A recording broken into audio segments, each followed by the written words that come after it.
Hello everybody, thank you for joining me today for today's Q&A Mondays. I want to welcome new subscribers. Thank you very much for subscribing to the channel. This is a question and answer video I do every single Monday. And if you guys like to ask me a question, please ask me anything you want down in the comment section down below, and I will answer your question in the next Q&A video next Monday. Today I'm answering people's questions from the last Q&A video last Monday. All I ask for you guys to do, if you ask me a question, please give all of us your location. You can be general. We like to know where you're at, and it gives people here a kind of sense of community, some validation, things like that. So I'd appreciate it, and so would other people, if you could just tell us your location. Thank you. I want to thank Willa very much for your donation. Thank you for being a contributor to this channel. I really appreciate you. You really encourage me to keep going. Thank you, Willa, very much. I make a recommendation every week now in Q&As, and it could be all kinds of different things. Today I'd like to recommend cannabis oil. Yes, it's from marijuana.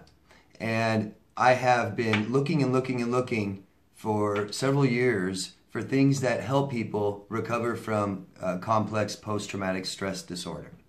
So complex, the C stands for complex, but it's very similar to post-traumatic stress disorder. So I've been looking at studies, things being done. There are tests being done to soldiers who have experienced PTSD. They're people who have suffered the most. They're the people who are most likely to commit suicide. Lots of suicides every day from things like this. So I have found, and I've been looking, and I've talked about this before, and I have found just a survey that I'd like to kind of read to you a little bit about. And the reason I'm recommending this is because it's being proven that it helps a lot. And it's not like your narcotics you are prescribed from your doctor. This is non-psychoactive. Okay, they remove that part. It's not in the part that they give you to take, which helps all of these symptoms of CPTSD. So I'm just going to read this real quick for you. And the reason I think, even if you guys, so here's the deal. I know a lot of you guys are saying, yeah, but it's not legal where I'm at. It's becoming legal in different parts of the world now. So if you agree that, I mean, if you can see how it's helping a lot of people, you know, and if it's not legal where you're at, you can be active and vote, sign for it to be on the ballot, things like this. That's how it got started, where it's legal now. This is becoming more and more available for people, and I want to read this survey to show you how it's helping. Between 7 and 8% of people will develop PTSD in their lifetime. Among military veterans, the rates are higher. Care by Design, who conducted the survey, recently surveyed 300 patients on their use of cannabis and other medications to treat PTSD. The survey asked what medications patients had been prescribed for their PTSD-related symptoms and what impact these medications and cannabis had on 5 telltale symptoms of PTSD, which are anxiety, depression, pain, anger, irritability, and sleep problems. Among the findings,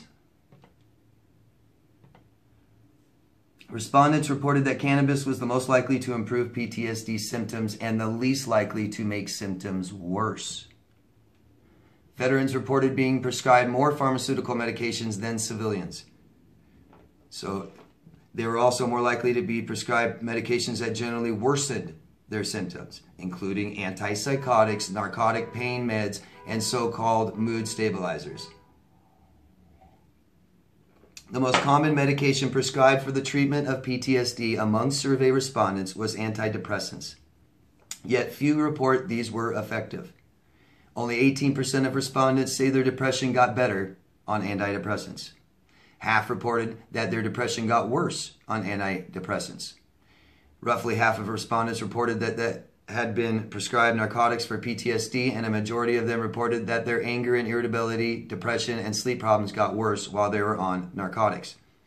Half of the respondents reported using CBD-rich cannabis to treat their PTSD symptoms. 80% of respondents reported that they consume less alcohol when using cannabis. It's not just for PTSD. I just listened to someone tell a story about, they were talking about a loved one they have in their family that was suffering their whole life from seizures. And they tried for years and years, tried all kinds of different things to help with the seizures, alleviate them, make them further apart. Nothing at all helped. They tried marijuana, and they haven't had a single seizure since the first time they tried it. And if they want psychoactive, who cares? I mean, if that helps you with your life and your pain and things like this, do it. You know. So it's not just with this. Doctors are finding out that this is helping a lot of people across the board with tons of different symptoms. So if you feel, even if you feel like it's not for me, I don't like it, can you just attempt to try to see how it can help thousands of other people, and then maybe that will encourage you to support it. Okay. Thank you. That's my recommendation, and I will move on to the first question in the Q&As from Damir from Bosnia. Hello. I was discarded by my covert narc after a 5-month relationship. After that, I caused her narcissistic injury and she raged hard. A couple of days later, I said my sorry for hurting her feelings. She never said sorry for hurting mine. And we agreed to stay friends, at least to say hello. If you run into each other, because you live in a small city. Day after that, you passed each other, she ignored you. The next time she said hello with a smile on her face. Month after that, next time you saw her, she ignored you. She ignored you every time after that until today. What is the ignoring meaning? Should I be prepared for Hoover? Well, I always say this, I have to. I don't know what they're thinking, what they're doing, why. I don't know this person. I'm not going to assume their disorder or anything. People that behave this way have impulsivity problems. So there's a process from thought to action. And if that's like this, you have impulsivity problems. And it's evident when you change jobs, move all the time, immediately, never finish education, and begin, start and stop relationships all the time, like that. So should you be prepared for Hoover? Well, I don't know. The pattern is that she's so hot and cold, right, all the time. I think that you shouldn't worry, right? There's not much to be scared of. You're focused on the relationship you had with her and what she did to you then, and try to tell yourself there's nothing, she can't hurt you anymore as long as you stay away from her. If she hoovers, just ignore it. Okay? You don't have to worry about it too much. This is why people have personality disorders. One big reason is that impulsivity, and you see those patterns and cycles that they don't change, they're not in control of anymore. Okay? Hope that helps. Thank you. Shell from Chicago, hello. Do narcissists get more skilled, more deceptive, and therefore more damaging as they move on to the next supply? Well, I would think so, right? They're doing what they do to survive and get what they need. And like all of us, the more and more we do things, the better we get at it, because that's the way our brain is, and our brain builds architecture and it's changing all the time. And that's why you'll see, who's the best bricklayer in the world? I bet he's the guy that's done it the most, right? He's done it for 40 years, and his brain just operates so perfectly when it comes to laying bricks. Now, if you get him to go do something else he's not really done ever before, he won't be very good at it, probably, even though he's really good with his hands and coordination with bricks. But his brain's laid out for that. So they should get better if that's their goal. If their goal is to cheat, if their ways to get what they want, their means is to cheat, lie, manipulate, then and they decide to not stop that, they don't want to, right? They don't find a problem in it yet, so they will continue to do it. So most likely they will get better at it. Yeah, they'll learn. But also typically realize that a lot of disorders tend to mellow out as with age. Not saying that they won't stop cheating, lying, manipulating. They may stop feeling a need to do so. They might start learning how to get what they need by more productive, healthier ways. Hope that makes sense. Thank you, Shal. The Misty Renib, I don't know where you are. Have you watched You on Netflix yet? This is the last guy I was with in a nutshell. I'm not sure he's killed anyone, but so there's a program called You, Y-O-U, on Netflix, and I believe it's about a psychopath or psychopathic person. I have not watched it, so I could be wrong. That's what I've been told, and I heard it's pretty good. But no, I can't comment on it because I have not watched it. But I plan on doing so soon. Anybody want to comment on You on Netflix? Please do so. Renuka from India, hello. You explained my last question very beautifully and lovely. I'm from India. Can full family be narcissistic? And if you do bump into them, what is the best way to react? Personally feel like yelling from bottom of my heart, but I know that just becomes fuel. Can a whole family be narcissistic? Sure, why not?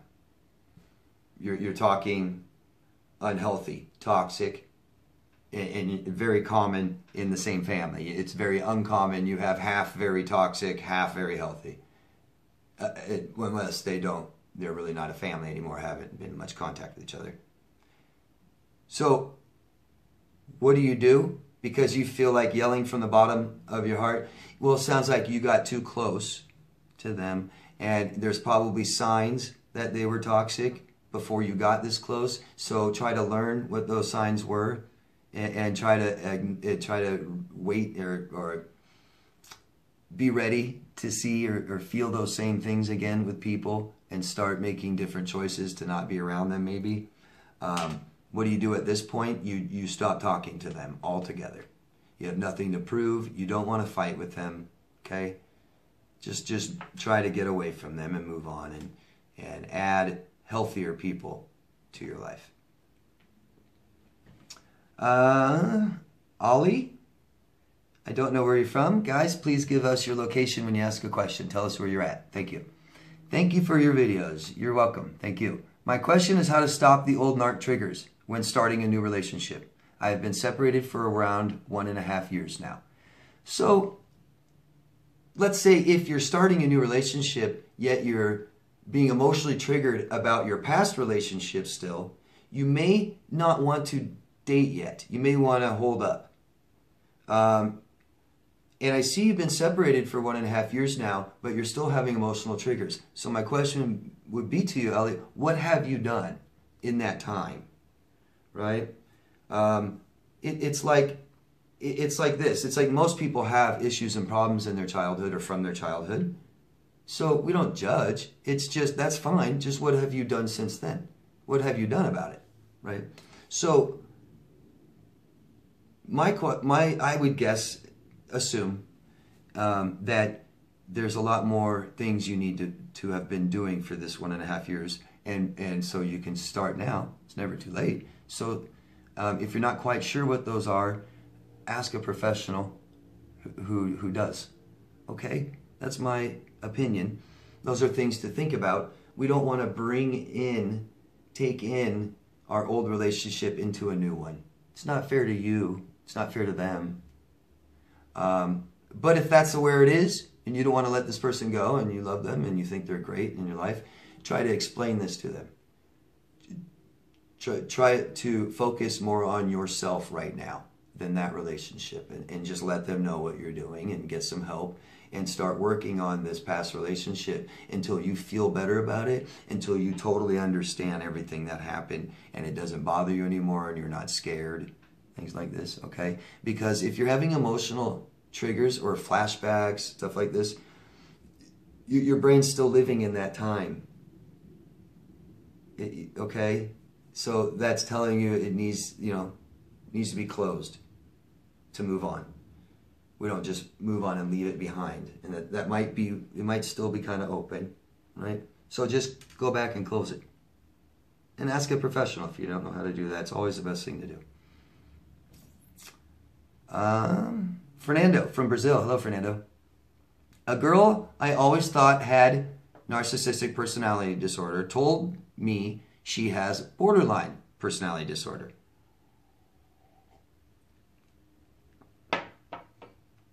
because a friend told her, and she agreed that she has those problems and that she is like that. But I think the features are more of narcissistic personality disorder. Is it possible for someone with narcissistic personality disorder to think that they have borderline?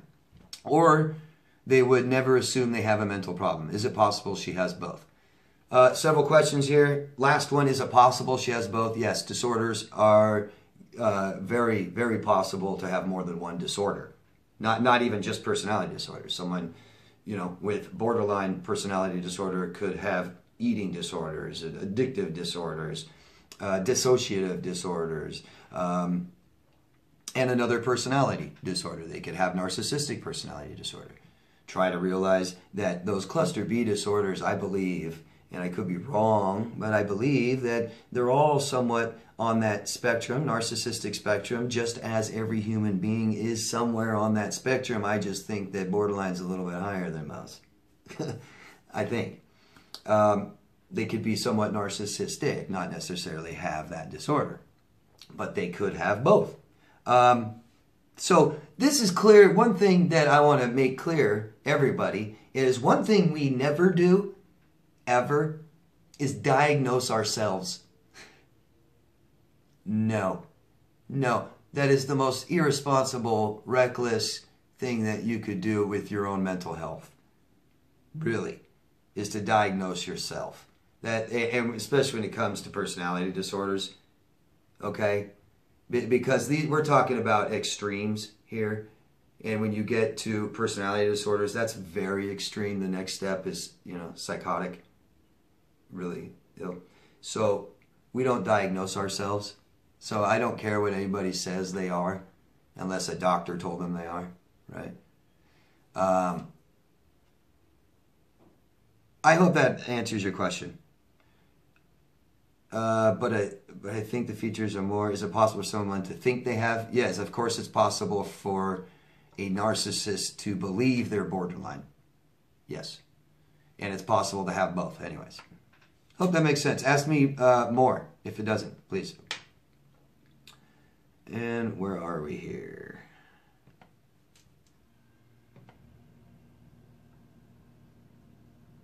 I'm going to leave this one for their part 2 and stop right here. If you guys could help me out, what I'm trying to do is make my channel and my videos informative for people who could use it, right?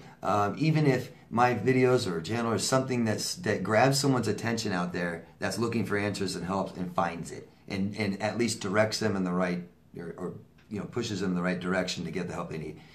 If you guys could just push a couple buttons, vote up, down, comment, share this video, post it somewhere, groups, media, or social media, stuff like that, it'd really help. Thanks, guys. Like I was saying before, people that are suffering from PTSD, CPTSD are highly suicidal.